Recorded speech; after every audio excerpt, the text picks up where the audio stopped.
Hello, good afternoon. It's Tuesday, 12:15 p.m. Time for our weekly lunch and learn. Here we're going to do mainly the learn part. I'll begin with bracha, cup of water. Baruch atah Adonai, Eloheinu melech haolam she'akol niyah b'dvaroi. Okay, we're getting ready to begin our study session.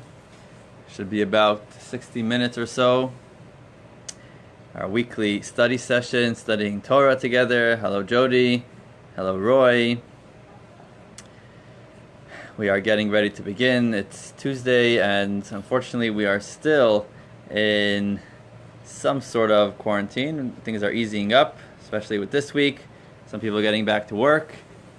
Hopefully, in the near future, we'll be able to get back to synagogue and see everybody together. For now, we are continuing to study Torah as we usually do on Tuesdays, 12:15, for our weekly study session. Okay, if you got my email, you can download, print out the source sheet to follow along. Otherwise, you can click on the link here and download. We have a source sheet I put together for today's lesson. Today's lesson is Lunch and Learn number 93. We're getting closer to a big number here. More than 2 years of studying Torah together, almost on a weekly basis. Hello, Igor. Nice to see you. And today's a interesting topic. A little bit lighter, not so heavy, but fascinating. And we're not going to cover everything the Torah has to say about this topic, but to get a glimpse, to get an idea of what Torah has to say about this topic for me, putting together this class was quite interesting. The topic is music, music, Jewish song. We will look at it from the top, as we usually do, look at some ancient source ideas, finding music and song in our history, what it means to us nowadays in 2020, after a rich history through many lands and times. Hi, Amy. Nice to see you. Hi, everybody else joining.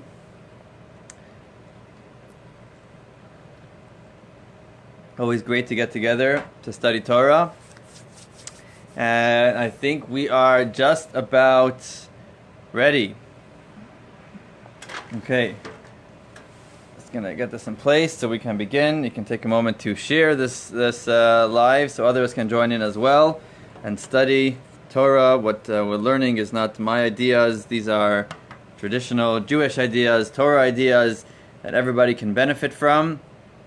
Torah is the light. Torah is our guide for life. And if you have something good, you want to share it with others. Okay, so the first we'll begin with, this topic is connected to our Parsha. We are now in the Parsha. The weekly portion of the Torah is Parshas Beha'aloscha, the third portion of the book of Numbers, of Bamidbar, and it talks about song and music, as we will see. That's why I chose this topic for this week. Music and song is something that I personally enjoy a lot. One of the most exciting times of overnight camp. As a child, I would go to overnight camp. Even as a teenager, being a staff member there, or what we call a learning teacher or a counselor. My most favorite part of camp, overnight camp, spending 4 weeks, 7 weeks, 8 weeks together with friends and campers, was the Friday night. After the Shabbos meal, they would have a time where, it wasn't the regular bedtime, early bedtime for the campers, and everybody the whole camp would just be in the dining room after having the meal, singing songs together, singing melodies, singing songs, and it was just such a special time. They would have a song sheet printed out with, Hebrew songs, English songs, Yiddish songs, and everybody, hundreds of, campers and staff members singing together. That was most, not just by me, I'm sure by many, a very special time in camp. Song is very powerful. Music is very powerful. and we'll learn a little bit about it today. For everybody, Jewish music and Jewish song is part of Jewish life. Whether it's the holidays, think about Kol Nidre, the opening prayer of the holiest day of the year, Yom Kippur. We have the traditional tune, Na ya ya ya ya ya ya, where the other songs and tunes sung during the high holiday prayers, whether it's the Mazel Tov, Siman Tov, and Mazel Tov that is sung at Jewish happy occasions, bar mitzvahs or weddings, whether it's Oseh Shalom during prayers, or Oseh Shalom Bimromav, or singing Lecha Dodi on Friday night, whatever it is, Jewish life is full of all different kinds of songs, music. It is very much part of Jewish life, and we're going to look a little bit what this means and where it all comes from, how it's related to our parsha, and most importantly, what's the message, what's the idea, what's the theme that we can take along with us, even if maybe we don't enjoy music so much, but what's the idea behind it, and what's some good music to listen to. So, you should have your source sheet by now. You can download it from the email or print out from the link here. And here we go. So there are generally, in the world, 7 wisdoms. The 7 wisdoms. It's brought down in some Jewish books as well. There are 7 wisdoms of the world. Let me see if I can remember all of them. Math is considered a wisdom. It's not dependent on Torah. It's besides the wisdom of Torah, there are, of course, everything is from God, but there's a wisdom that God put into this world and gave to mankind. Math, arts, language, astronomy, natural science, medicine,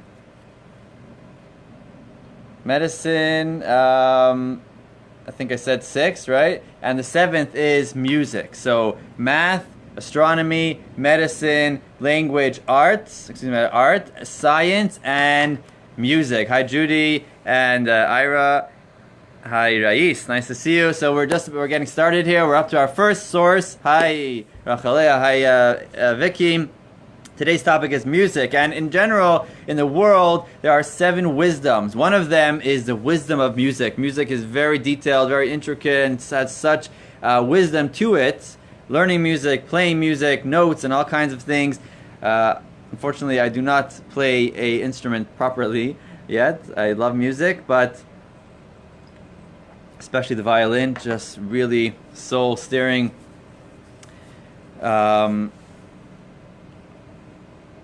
Touches the soul. So, out of the 7 wisdoms, one of them is music. And that's what we're going to talk about. Where does this wisdom come from? Let's take a look at source number 1. Musical history. Source number 1. Yuval, a quote from the Torah, the book of Genesis. Yuval was the father of all who grasp a lyre and a flute. He was the first man to invent music and musical instruments. The Torah makes a note of this wisdom. The Torah points out that there was a man in the beginning of our history, after the creation of the world. The first children to be born were Cain and Abel. Cain, the Torah referred to as Cain.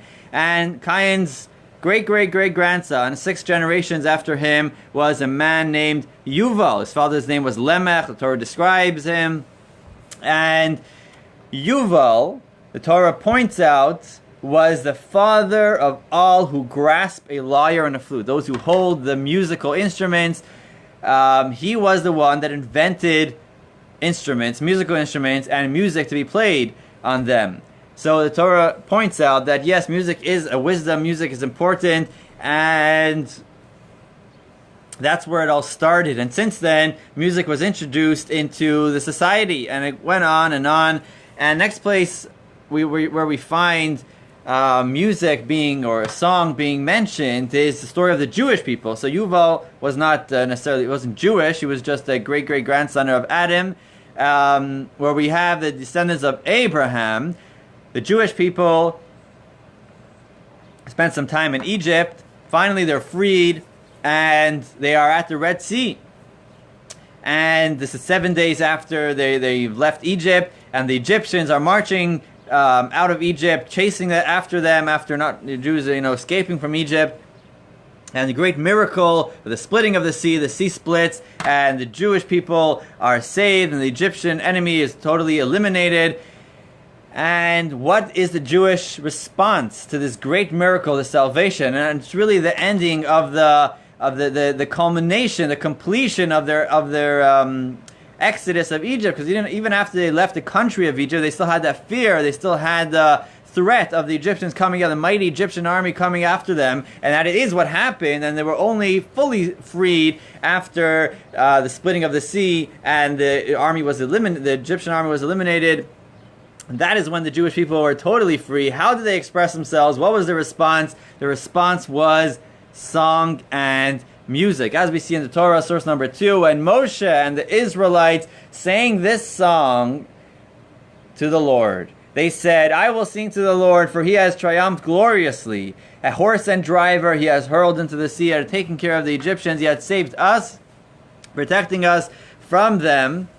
What do? They didn't just say, thank you, God.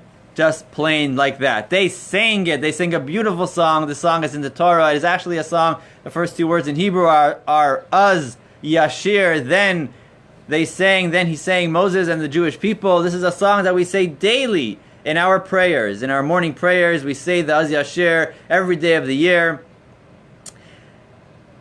A song sang that the Jewish people, a song sung by the Jewish people and their leader Moshe, praising Hashem, praising God, not just with words, but with song. And actually there was music too, because Miriam, the sister of Moses and Aaron, brought tambourines, along with the women, brought tambourines out of Egypt. They were prepared for the great miracles that were going to happen, and they sang along and played along during this song, singing and praising to God for the great miracles that he did. And song continued to be a part of our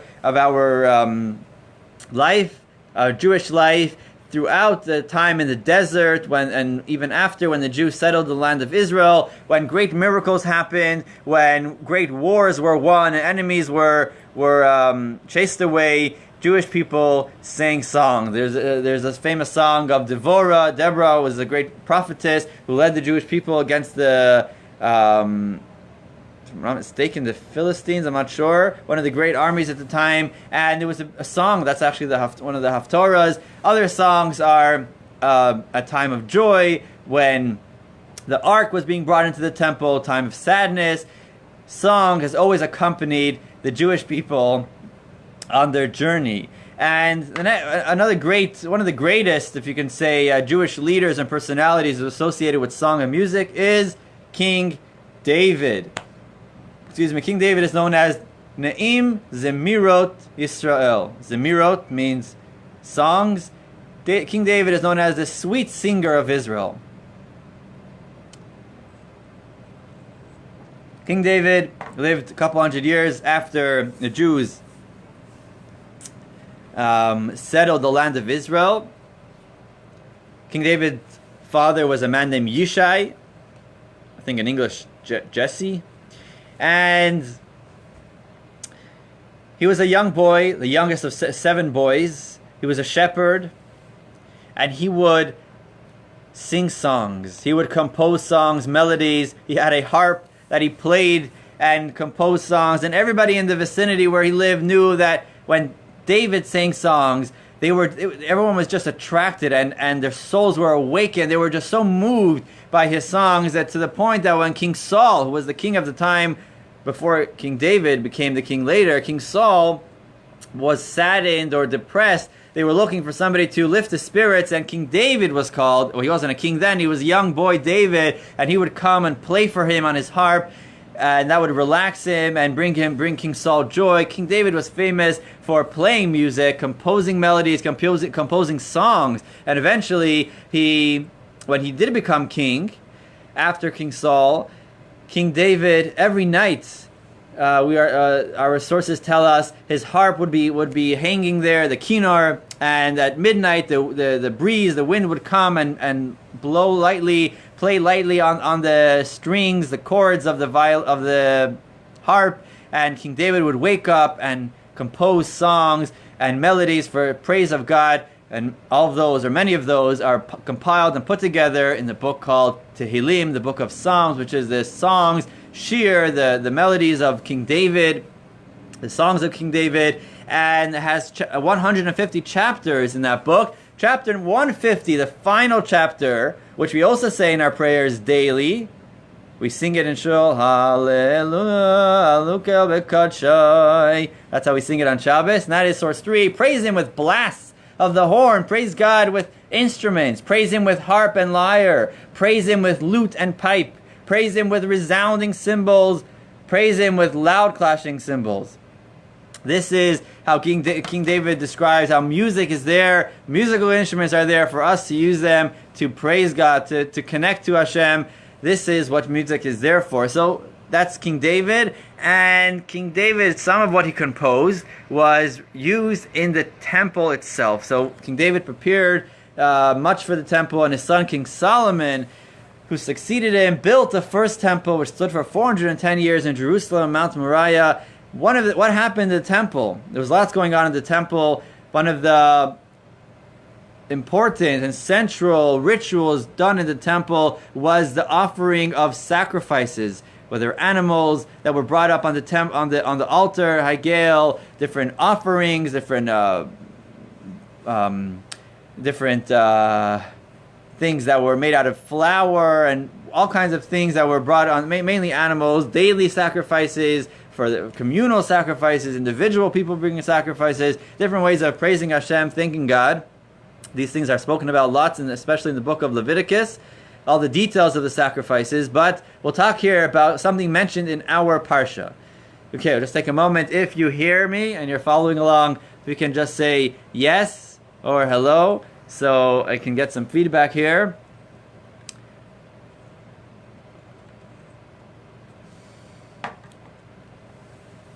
I know there's a bit of a delay, so I'll take a little rest. Thank you. Hi, Alex. Okay. Thank you, Gail. Source number 4. Source number 4 tells us something which was set in place, not just music and song at special times when there were great miracles, but an ongoing concert, if you can say, an ongoing presentation, ongoing show, and that was going on daily in the temple every single day of the year, and that was the Levites. And our parsha, as well as last week's parsha, speaks about the special role of the Levites. Who are the Levites? Jacob, our great-great-grandfather. Jacob is a grandson of Abraham. In Hebrew, he's known as Yaakov. Jacob had 12 sons, which are the 12 tribes. We spoke about them at length at other times. The third son was Levi.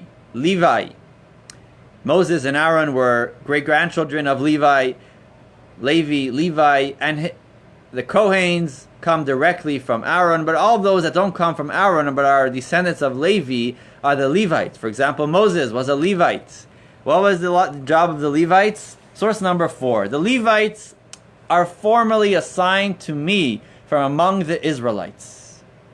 What does that mean? God says that the Levites are assigned to me. Of course, we're all God's children. What does it mean the Levites are assigned to me? It says the Maimonides, explains to us based on the verses, the descendants of Levi were singled out for service in the sanctuary. The Levites had 2 primary functions. One was to carry the Mishkan, and the other was to sing.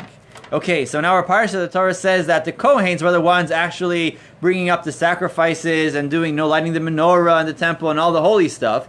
But the Levites were there to assist them and to take care of other tasks in the sanctuary in the temple. While the Jews were in the desert, when it originally all started, their job, there was a temporary temple. There was a portable temple that was assembled and taken apart every time they traveled. But every time they rested, they camped, they put it back up.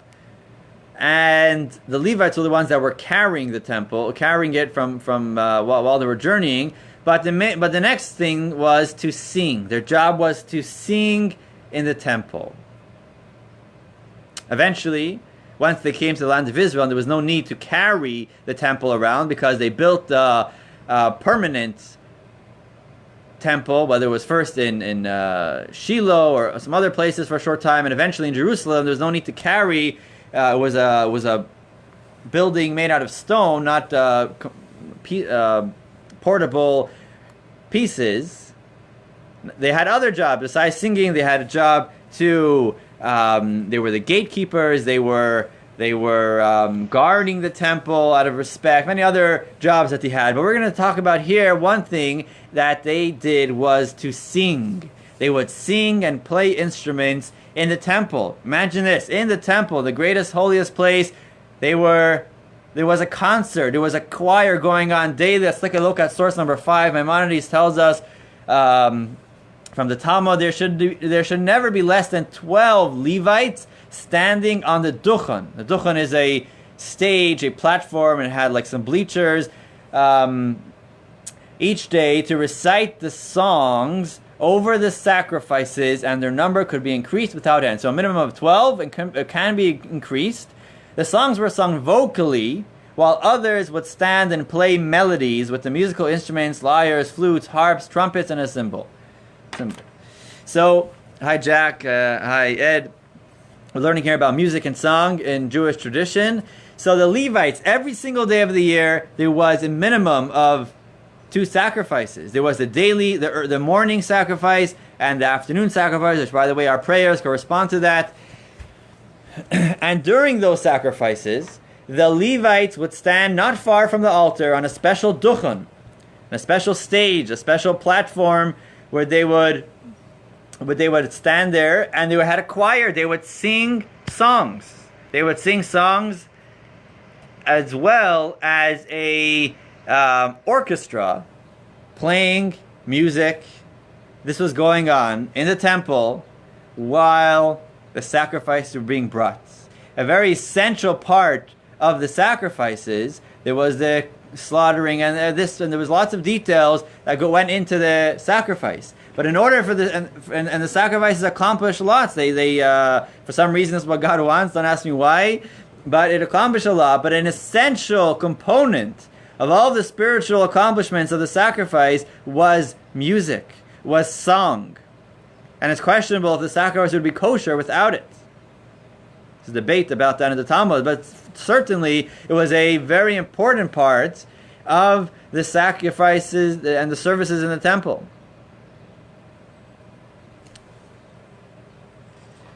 So if you would walk into the temple, you would be walking into a concert hall. You would hear lots of beautiful music. What were they singing actually? They were singing some of the songs and melodies composed by King David, known as Shir Shel Yom, Song of the Day. If it was Sunday, they said chapter 25. If it was of Psalms, if it was Monday, chapter 49, I believe. Tuesday, I think it's 83. Wednesday, it's 94. If it's Thursday, I think it's 80 something as well. And if it's Friday, chapter 93. If it's Shabbos, chapter 92. These are the songs of the day. These are chapters of Psalms, and these chapters, the words of Tehillim had melodies, special notes, how it should be sung. These were composed by King David, and actually we say this after our morning prayers. We say the song of the day. We say that chapter, and we begin it. This is the song of the day that the Levites would sing in the temple. We say it every day. We just have to pay attention. It's towards the end of our morning prayers. This was done daily in the temple. Okay. And what's so fascinating is that the Levites were singled out different than everybody else, and reason is, as it's mentioned in this week's Parsha, that the Levites did not partake, they did not sin. They were the only tribe that none of them had any part in the sin of the golden calf, which was the first sin after giving the Torah, a very severe sin, and therefore the Levites were chosen to be the ones dedicated to God's service in the sanctuary, in the temple, close to God, sort of. And they also, when the Jewish people settled the land of Israel, we spoke before other times that the territories were given to different tribes, different strips of land were given to different tribes, but Levi, the tribe of Levi, was not given their unique territory because they did not work the land, they did not cultivate the land. They were dedicated to this temple, and one of the things they were dedicated to, even if it wasn't their turn, not everybody had a chance to be in the temple every day, they would be dedicated to practicing their music. I don't play an instrument, but those that do, I'm sure, can tell us that you need lots of practice, and you don't want them to get your hands, your skills to get rusty. You need to practice and refine your skill. And that's what the Levites were busy doing. Their fingers needed to be very refined. As we see in source number 6, something I found from one of the commentaries in the Torah, the Chizkuni, source number 6, they should not acquire too much familiarity with the tools used by farmers and artisans. If the Levite were to devote himself to those mundane activities, his fingers would become too coarse to play the musical instruments efficiently. And I remember back in Israel, in those days, agriculture, that was the common profession. That's what everybody was doing, working the land. And if that's what they would have to be busy with, that would affect their ability to play the musical instruments properly, and everything needed to be perfect while it was done in the temple, as everything in the temple needed to be perfect. So music and song was a vital part of the temple services. Hi, Brian. And it wasn't just the daily sacrifices. There was other times in the temple that music and song was used at special occasions when special things were happening. And one such celebration was during the holiday of Sukkot. On Sukkot, the holiday which comes after Yom Kippur, and there was great celebrations. Not going to go into detail, but it was known as Simchas Beis HaShoeva, the great simcha, the great joy and celebration when they would draw water. They would draw water from the well, and that was later used in the temple. Great celebrations, and this was not in the actual sanctuary, but sort of in the adjacent. It was called what was known as the women's courtyard, because there was a place there for women, and that is where the great celebrations took place. Source number 7, the Mishnah tells us, one who did not see the celebration of the drawing of the water never saw celebration in his days. There's nothing like it, the Mishnah says. It was such a great celebration. And in going and describing the celebration that was there, it says the Mishnah tells us the Levites would play on lyres, harps, cymbals, and trumpets, and countless other musical instruments. The musicians would stand on the 15 stairs that descend from the Israelites' courtyard to the women's courtyard. So there are different courtyards, different sections in the temple. Certain places where the Israelites were allowed to go. Some places were holy for the Kohanes, for the Levites. So the daily choir we mentioned before was in a more holier place, closer to the altar. But here was where all Jews were celebrating, and the Levites would come onto the steps which were between the women's courtyard and the Israelite courtyard. There were 15 stairs there. Levites would stand there, sing and play music on all instruments on those steps. What would they sing? Also Psalms. Psalms from chapter 120 to 134. Each of those chapters begin with Shir HaMa'alos, or Shir LaMa'alos, a song of ascents. A song, and there are many reasons why it's called that, but one reason is because it was said on the ascending steps, the steps which through which one would ascend from the lower courtyard to the higher courtyard. There were 15 steps, and there's 15 chapters. Shir HaMa'alos, a song. Ma'alot. Ma'alot means to ascend. In Hebrew, a ma'alit means an elevator, because those were the steps on which those were the chapters which the Levites would sing and play those songs written by King David in the temple. Many other times music was used, and throughout our history, even after the temples, music was used. There's a beautiful and sad and moving chapter of Psalms 137, which we say, customary to say during the week before we say grace after meals. Al Naras Bavel, on the rivers of Babylon, when the Levites were taken into exile after the destruction of the temple, and how King Nebuchadnezzar asked them to play instruments, and they said, how can we play the songs that we sang in the temple here in the exile? And very moving psalm. But throughout, even in the times of exile, music was nonetheless a part of Jewish life.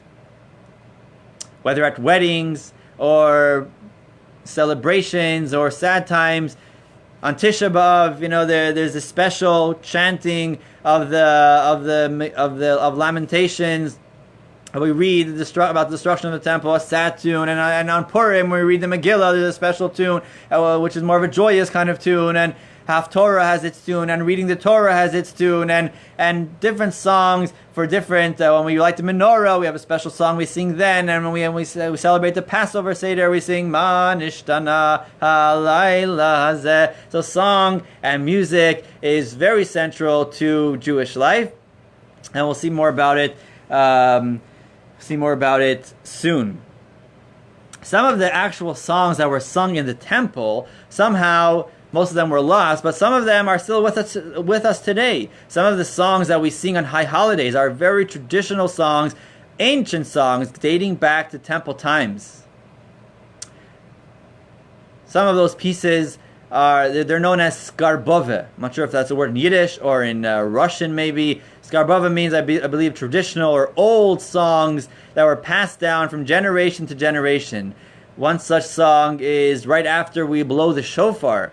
And everybody is busy then, but the following tunes that go ya ya ya ya ya ya ya ya ya ma ma ma ma ma ya ya ya, or I believe that's one of those, or other ones. How we talk about how the priests would do the service in the temple on Yom Kippur. Some of these songs, the Kaddish, the tunes that we sing are traditional tunes, Jewish tunes, dating back to temple times. When the Kohanes give the blessing, when we all go under the talis, the prayer shawls, and we get the blessing from the Kohanes on holidays, those tunes are from the temple. Ah, ya, ya, ya, ya, ya, ya, ya, ya, ya, ya, ya, ya, ya. These are beautiful tunes that are thousands of years old and come from maybe King David himself. So, actually, there's a beautiful story of the stories told about different great people. Some say it's the Baal Shem Tov, and the Baal Shem Tov, the founder of Hasidism, which the Baal Shem Tov really took music and song and Jewish life to a whole new level. After hundreds of years in exile, music sort of faded out, if you can say, and the Baal Shem Tov renewed. He brought life into music and song, introducing it into our prayers, and we'll see soon about that more. And the Baal Shem Tov was once walking with his students, and he came across a shepherd that was, like many shepherds, they would hum songs and sing songs. They're all by themselves, nothing to do. They would just sing to themselves. And the Baal Shem Tov heard the song, and he asked the shepherd to sing it again. He gave him a coin, paid him a bit, and he sang it again. And then he asked him to sing it again, and a few times, until every time giving him some money, until the shepherd said, I don't know, I just can't remember it. It just left me. And the Baal Shem Tov turned to his students and said, that song I just bought back. I just got it back. That song was a song sung in the temple. Somehow it ended up at this shepherd, and we just sort of redeemed it. We just brought it back to holiness. And that's a little story about some of the songs of the temple. So what does a song mean? What is the meaning of a song? Let's move on to section number 2 in our source sheet. You can download it from the link here to follow along. We're learning about Jewish music and song. Here we are. Source number 8. Interesting. Getting back to the Levites would sing during the sacrifices. When exactly? There was different steps of the sacrifice. When exactly was it necessary for the songs to be sung by the Levites? Source number 8. The songs of praise in the temple are recited only over the wine of libation. So libation are certain things that were poured over the temple in addition to the animals that were brought up as sacrifices. Now again, don't question me why. It's God's will. But there was wine that was poured on the temple, that a special place where they would pour it in. And at that moment, that's when it was necessary for the songs to be sung. And the question is, what's the connection between wine and music and song?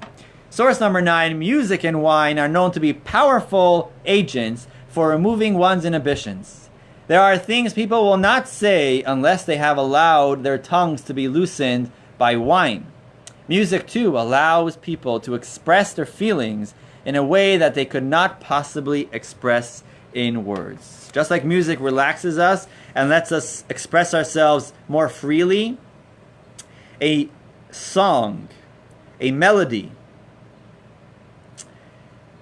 lets us express ourselves, connect to ourselves in a way beyond words. Words can be limiting, and when we sing a song, a melody, it is something very deep, deeper and beyond words.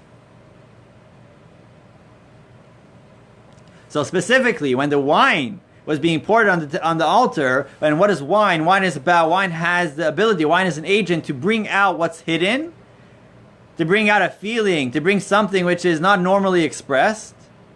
Just like wine, it actually comes from the grape, which is bottled up in the grape, and it comes out. So wine is able to reveal what a person has inside of them. So to music. Music brings out something very deep inside of us and helps us express something very deep and reach a place where we cannot reach on our own. With words, we cannot reach everywhere. Words are limiting. But with music, with song, we can get to a place we want to get, but we can't get there on our own, only through music. Music lifts us up and lets us connect to something very deep. It's a beautiful story, but the clock is ticking. If we have time, I'll share it later, about the power of a song, of a melody. The Alter Rebbe, we said that the Baal Shem Tov, the founder of Hasidism, emphasized and focused, stressed the role of music and song in the service of God. And his disciple, the Alter Rebbe, B'Shneur Zalman, the founder of Chabad, Lubavitch, was a great singer. He composed himself many songs. There's 10 famous melodies, known as, in Hebrew we call it a nigun. Nigun means a melody. Some niguns have words. It's a melody with words. Some of them, or most of them, do not have any words. They may just sound like ah ya ya ya ya, or la la la la, bum bum bum, something like that. But it doesn't matter what you say, it's the tune, it's the melody. So the Alter Rebbe, one of his sayings about the power of a nigun, the power of music, goes like this. Source 10, words are the pen of the heart, and song is the pen of the soul. Or music is the translation from the Hebrew, is the pen of the soul. With words we could express our feelings.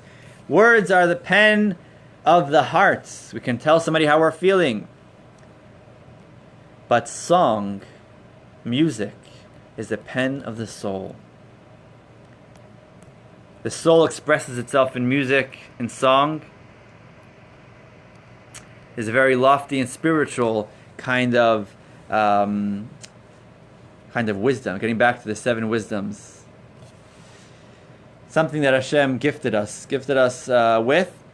And in Chabad, in general, in Hasidic life, there are thousands of songs. Specifically in Chabad, there are hundreds of songs, and these are not just regular songs, these are real songs. We'll talk about what's a real song, a song with a message, a song with somebody composed, somebody serious, somebody spiritual, somebody expressed themselves in a song, in a tune, expressing a certain feeling, a feeling of joy, a feeling of sadness, a feeling of yearning, a feeling of love, a feeling, a soulful feeling, and somebody who sings that song can tap in and connect to that song, connect to that message that the song contains.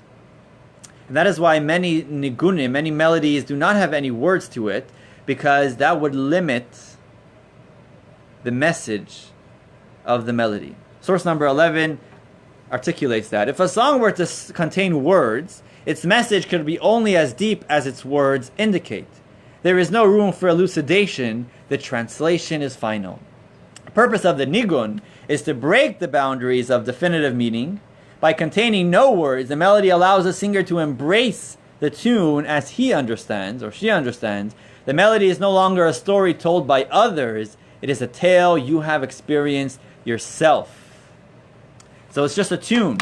It's a sense of yearning, and you can put yourself into it. You can connect to that and apply that to yourself. Singing a song, singing a nigun, not just a song, but singing a melody, a Hasidic melody, is uplifting, it's cleansing, it's spiritual, it's transcending. We can transcend, go beyond. We can connect to our neshama, something which, with words, or just words, without any song to it, any music to it, any tune, is not possible, or harder. Okay, we turn the page to source number 12. So our Rebbes through the generations, starting from the Alter Rebbe, we said Rabbi Shneur Zalman and his successor, and going on to our Rebbe, would compose songs, compose melodies, put their heart and soul into the melodies, and teach melodies, sing melodies. Actually, the second Chabad Rebbe, the Mitzvah Rebbe, Rabbi Dov Ber, had what's called a kapella, a choir, a special, not just a choir and an orchestra, a band that would sing during gatherings and Hasidic. Every time before a Hasidic discourse was delivered, a preparatory nigun, a special melody, was sung before to prepare ourselves to lift ourselves up to a higher level, to be able to receive this teaching, to connect to something higher. And our Rebbe as well would teach songs, many songs that he would teach, especially in the earlier years, in the 50s and the 60s, and many of them all of them are sung till today. What's special about it is there are many songs. So why do we cherish these songs? Composed by somebody of great stature. As we see in source 12, a composer of music invests his or her very self into the work. The music is an expression of the composer's soul, and listening to music connects the listener's soul to that of the composer. Music is very soulful, it's connected to the soul. So if somebody very holy and somebody very great imparts a message and expresses his soul in a song, and we sing the same song, we're connecting to that person. We're connecting to the soul of the composer who invested their soul in the song. It's something very deep. We want to connect to great people. We want to, as we always have a leader, a tzaddik, we want to connect to help us connect to God. And on the other side, we are careful what kind of music we listen to. We're not going to listen to music which was composed or sung by somebody who's not very moral, not very positive, not very spiritual, because those feelings that the person has, those desires, are invested, are expressed in their music, and when we sing that music, we connect. We want to be surrounded with and influenced by spirituality, by pure and holy desires and feelings. Music is very influential on our souls. Source 13: a Hasidic melody strengthens one's hope and trust, brings joy and places one's home and household in a position of light. Hasidic melody composed by a chassid, somebody who was worshipped and served his God, who worked on himself, becoming a better person, becoming a selfless person, a loving person, a caring person.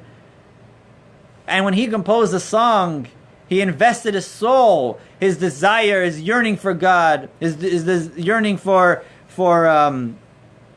becoming better.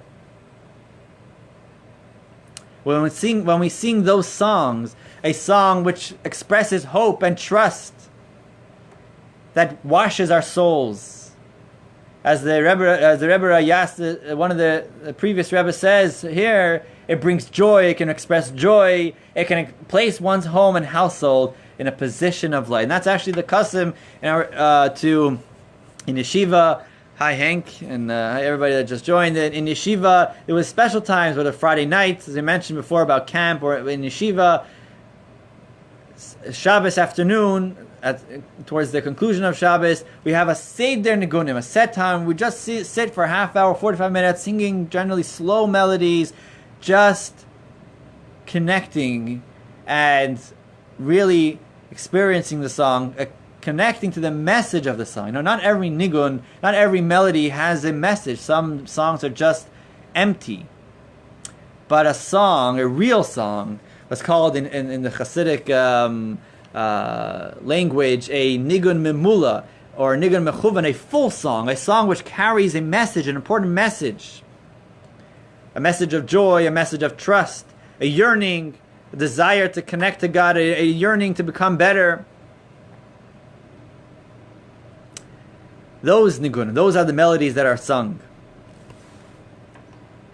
One of the famous songs is the nigun of the melody of 4 stanzas, composed by the Alter Rebbe, by the first Chabad Rebbe. This is sung only at special times, by a chuppah, by a wedding ceremony. It is sung while the bride circles the groom. Very, very moving song. By a bris, it is sung, by circumcision. Source 14. This was the custom of the prophets. One of the prophets was Elisha. Elisha was a student of Elijah the prophet. And in the Torah, in the book of Kings, it tells us, as the musician played, the hand of the Lord came upon him. One of the ways, let's continue here at source 14, the ancient prophets would sing and play musical instruments as they awaited the gift of prophecy. In this way, they would strip themselves of the barriers of body and mind, opening themselves as channels of the infinite light. The prophets, waiting, preparing themselves to receive the prophecy, to receive the divine spirits.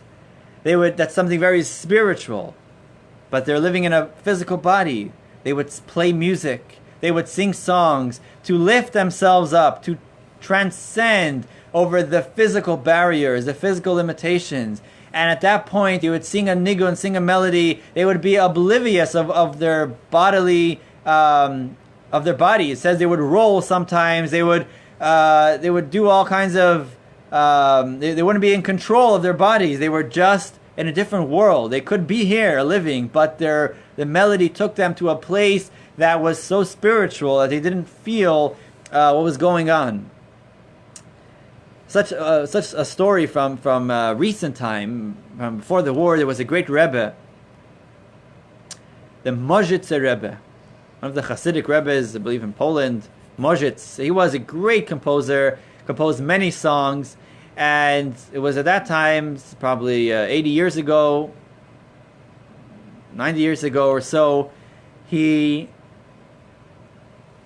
needed to undergo a serious operation, and anesthetics was still new then, or was new, or for whatever reason, the Rebbe did not want to go under anesthesia, but it was a very serious operation, and the Rebbe said, "Don't worry, do the operation, and instead of the anesthesia, I will begin to sing or compose a melody. And when you see that I'm really into the melody, you can perform the operation, and I promise I won't feel anything." The doctor said, "Okay, I'm going to do this." He was sure that in the middle he's going to start begging for the needle. He began to compose a song or sing one of his melodies, very deep melody, and as he got into it, the doctor began to do whatever he needed to do. And the Rebbe did not make a sound. He was singing a song. He did not react. He did not feel anything that was going on. He was so oblivious, so beyond. He was so enchanted, so into this melody that he did not feel what was going on. They say this might be the song. It's a beautiful song. It's known as the Lam Natseach. I'll just sing a little bit of it. You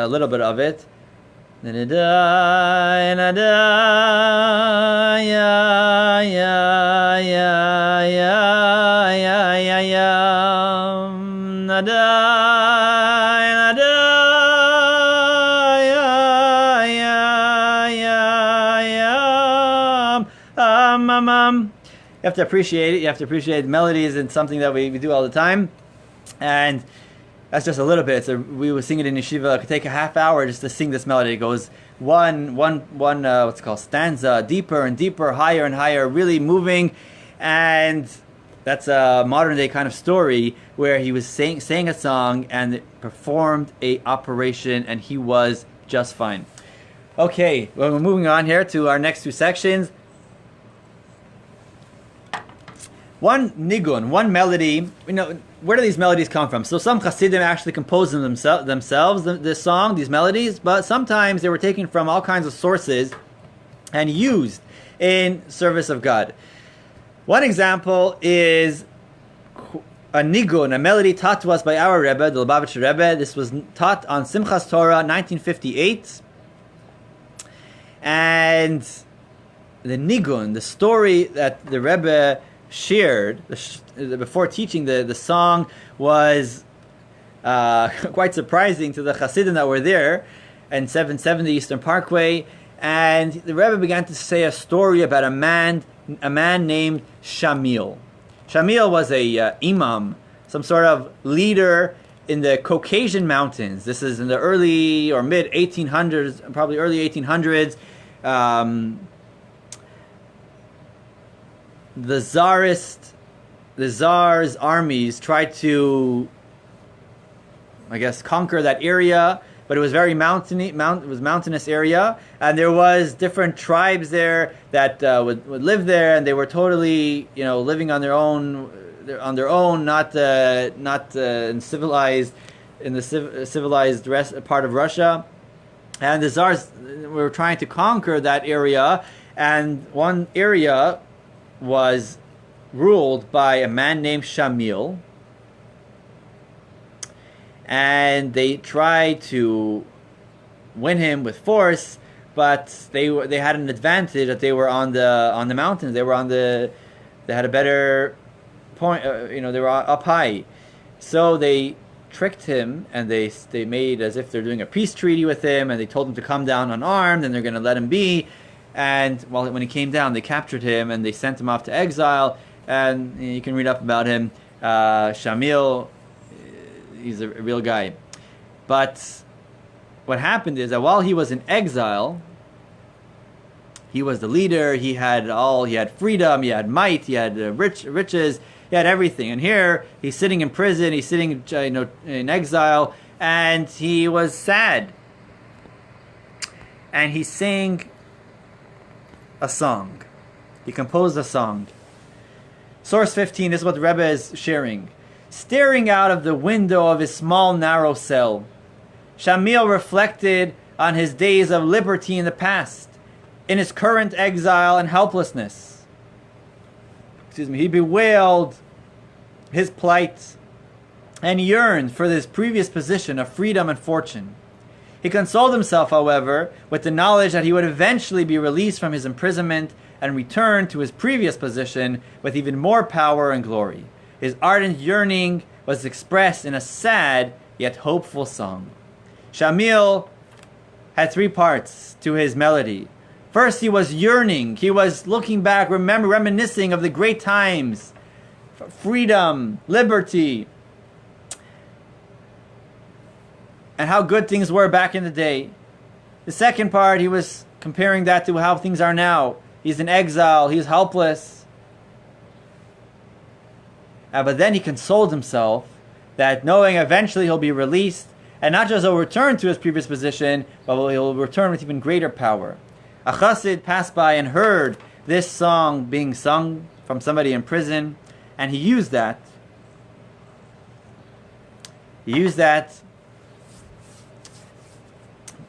For his service to God. He brought this song to the Hasidim. Seems like it was not known by many, but the Rebbe taught this song in 1958, and today it's a well-known nigun, a well-known song. What does this have to do with us? Source 16, the Rebbe explained, each soul descends into this world from the heavens, clothed in the body of a human being. Its physical garments, in a sense, are its prison cell, for it constantly longs for the spiritual freedom and fulfillment it knew. It strives to liberate itself from the exile of the human body by directing the body's physical activity into the path of Torah and mitzvos, anticipating the time when it will leave this world behind and once again ascend into the lofty spiritual realms. The story of Shamil is the story of every one of our souls. The soul existed before it came down here, and it was basking in God's glory in the spiritual world, in the heavens. Just as Shamil enjoyed freedom and liberty. The soul enjoyed that before coming down here. Currently, the soul is enclosed in a body. It is limited. The body it is selfish. The body likes to enjoy physical things, and spiritual things are only in the books. It's not in front of our eyes, and we have to learn to follow the Torah and do mitzvahs. It's hard for the soul. It's suffering, sort of. It's confined, like Shamil was in prison. But he consoles himself that eventually he will return in even a greater way. And the soul knows that by doing Torah here, by doing mitzvahs, even though it's hard, even though it's challenging, it's the greatest. That's what its mission is, and it will get to even a greater place after it's finished its mission here, accomplishing what it was sent here to do, connecting to God even in a greater way. And those are the 3 stanzas of that nigun. I won't sing the whole thing, but each stanza is full with an expression. It expresses something. When we sing that, our soul connects to that message. The beginning goes, ya ya ya ma ma ma ma ma ma ya yo. That's Shamil remembering the good days. The soul remembering how it was then. But then he sees how it's now. That's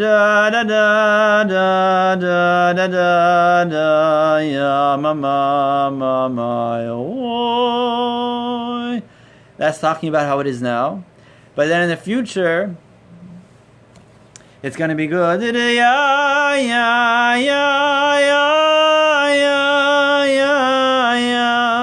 That sounds hopeful.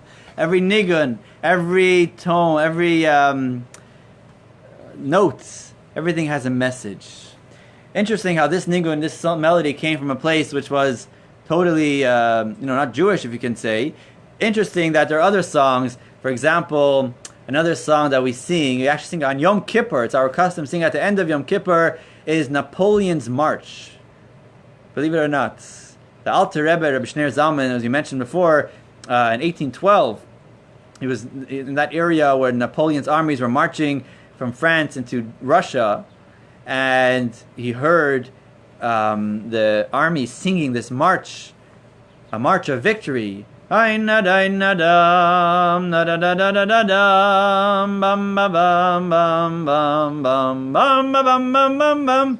we sing this. Alter Rebbe said, this is a march of victory. This expresses victory, and we sing it at special times. We sing it on Yom Kippur, expressing our confidence that we are victorious in judgment, that God will give us a good year, a happy and healthy year.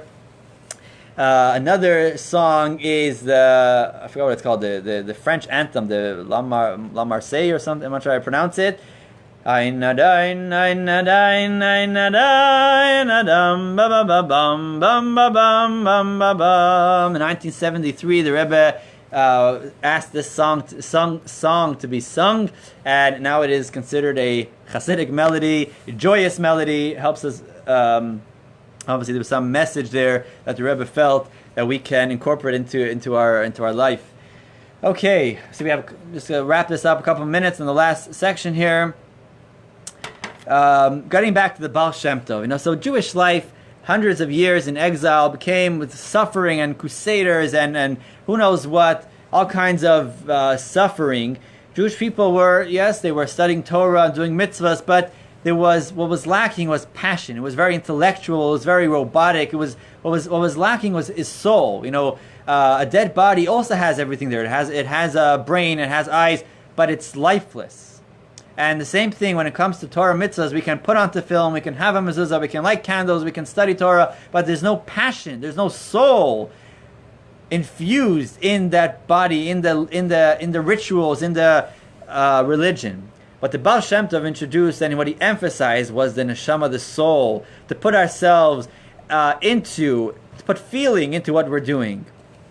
Understand, put our life, put invest ourselves fully into what we're doing, not just externally, but with a pneumius, internally. And one of the ways of doing that was with music and song. The whole concept of singing during davening is an innovation of Hasidim, of the Baal Shem Tov. Well, it wasn't an innovation because we see it was back in the temple times, but something that he brought back, sort of, and emphasized to bring excitement, to bring vigor into Jewish life. And we'll conclude with just a short idea. Source 17, getting back to Egypt, we said the first song was sung when the Jews left Egypt and that splitting of the sea. The first of the 10 plagues was the plague of blood. As the Torah tells us, source 17, Moses and Aaron did as the Lord had commanded, and he raised the staff, and struck the water that was in the Nile, the river in Egypt, before the eyes of Pharaoh and before the eyes of his servants. And all the water that was in the Nile turned to blood. Taking water, and it was turned into blood. What does this represent? What does blood represent? Source 18, be strong not to eat the blood, for the blood is a soul. We are forbidden. The Torah forbids us to eat blood. Why? Because blood is the soul. If we want to eat an animal, we need to salt the meat, because blood is the soul of the animal. In the water is cold and represents apathy. Blood is warm and symbolizes passion. Blood is warm. A body temperature is warm. Blood is warm. Blood is life. Blood is the soul. Water is cold.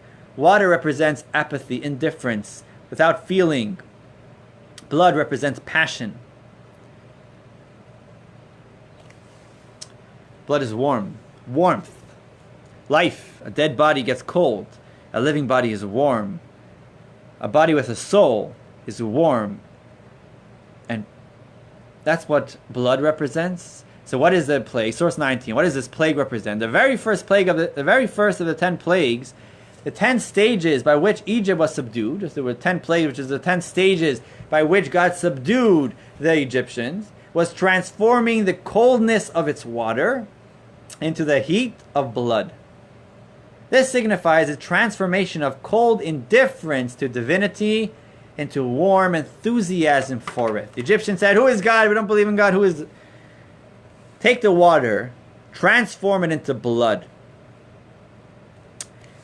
This applies to us as well.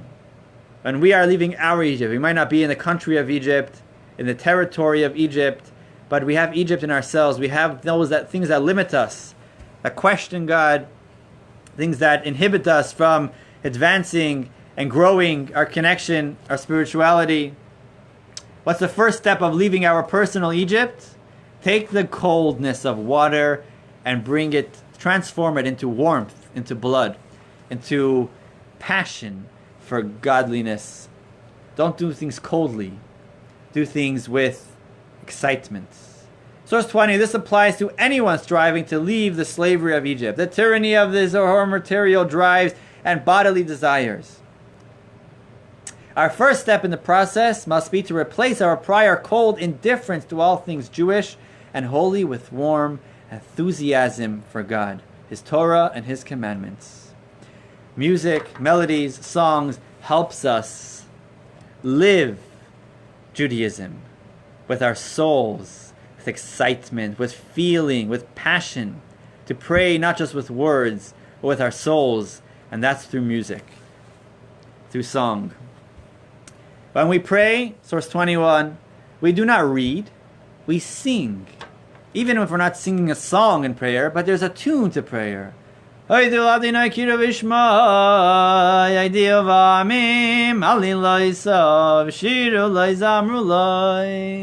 don't just say the words of prayer. We sing the words of prayer, whether it's an actual song or just a tune. When we read the Torah, when we engage with sacred texts, we do not recite, we chant. Whether it's singing the Torah or even when we're learning the Talmud. Ay, ay, ay, ay, ay, why are you telling me? We sing it, we chant it. It's about putting our soul into it. Concluding here with the second part of source 21. Some say God created the world so we could party. It's only half true. He created it so He could party with us. That is the idea of a mitzvah, a way for God and humans to celebrate together. God didn't create the world for us to party. We're here to party with God. God wants to party with us.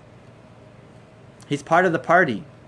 How do we party with God? We do a mitzvah, we study Torah. It's exciting. It's not just serious the way it was before the Baal Shem Tov. Everything was very serious and very sad and very, very tense. Judaism is exciting. Judaism is passionate.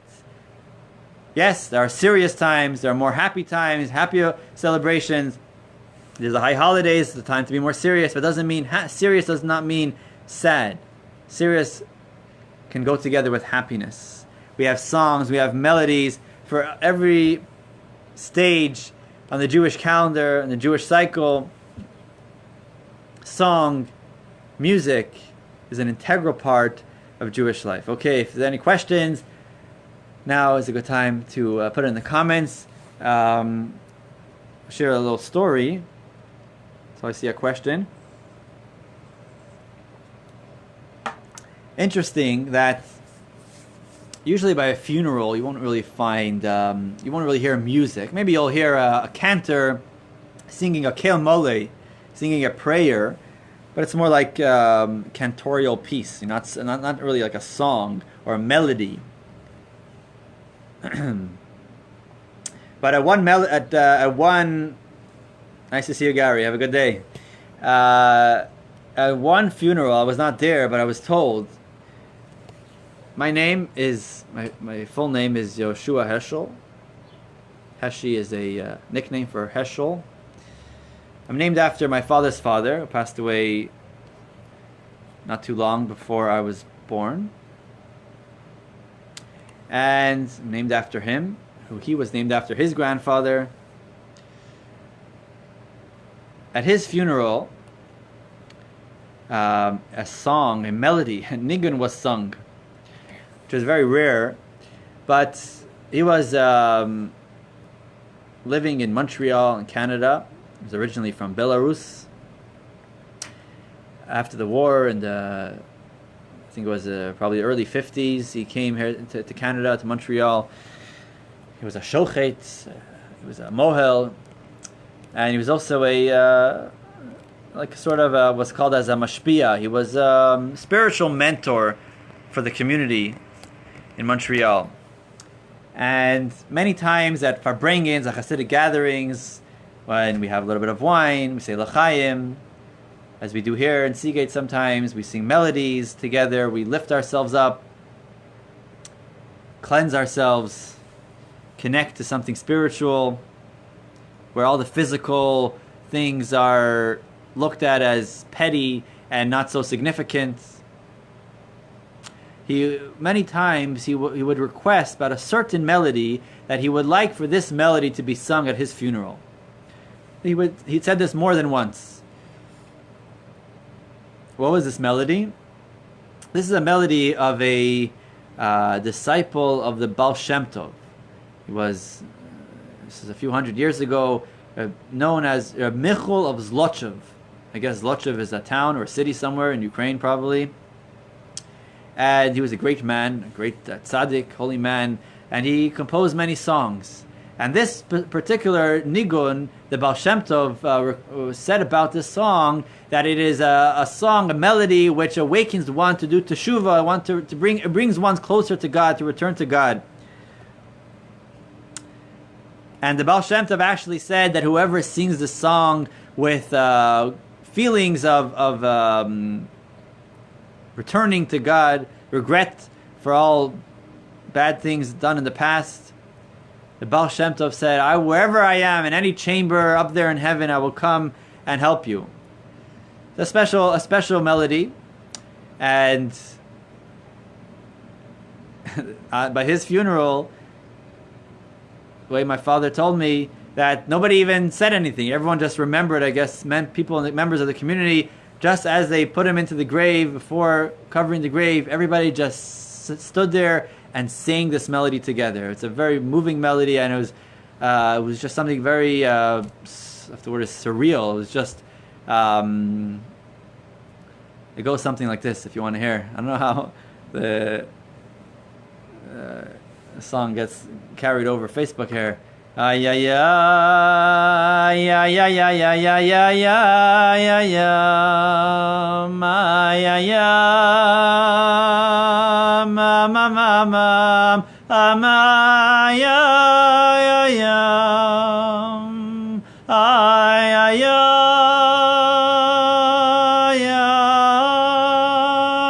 ay and Adam. That's just how it starts. Goes on and on. You can see how it's not just a regular song. By the way, there are lots of melodies that are very joyous and very happy and help us dance and celebrate. But this is just a little bit of a taste that maybe you're not so familiar with. Okay, looks like my battery is about to die, and I don't see any questions, so we're going to sign off here. It was great studying Torah together, singing together. Hope you don't mind. Hope you don't mind me singing. I really enjoy singing. I don't know how good it sounds, but music and songs are definitely a big part of my life. I'm going to send a link here of this nigun, the song Shamil that we mentioned. And actually, somebody put some words to the tune, talking about the story. And as soon as I finish here, I'll post it, and you can watch it. I think that's a wrap. It was great studying together about music and song and Jewish tradition. Hope that was informative and inspiring. It was for me preparing this class. Sei gesund, stay healthy, stay safe. I think for the time being, we'll be back on Facebook Live for next Tuesday. If anything changes, we'll let you know. Thank you, Jody. Take care, be well, and enjoy the beautiful weather, and sing a song. Go on Chabad.org. They have a whole section for music with melodies. There's some really now with violins and all kinds of orchestras playing these music. It used to be just vocal. And enjoy yourself and get in touch with your soul.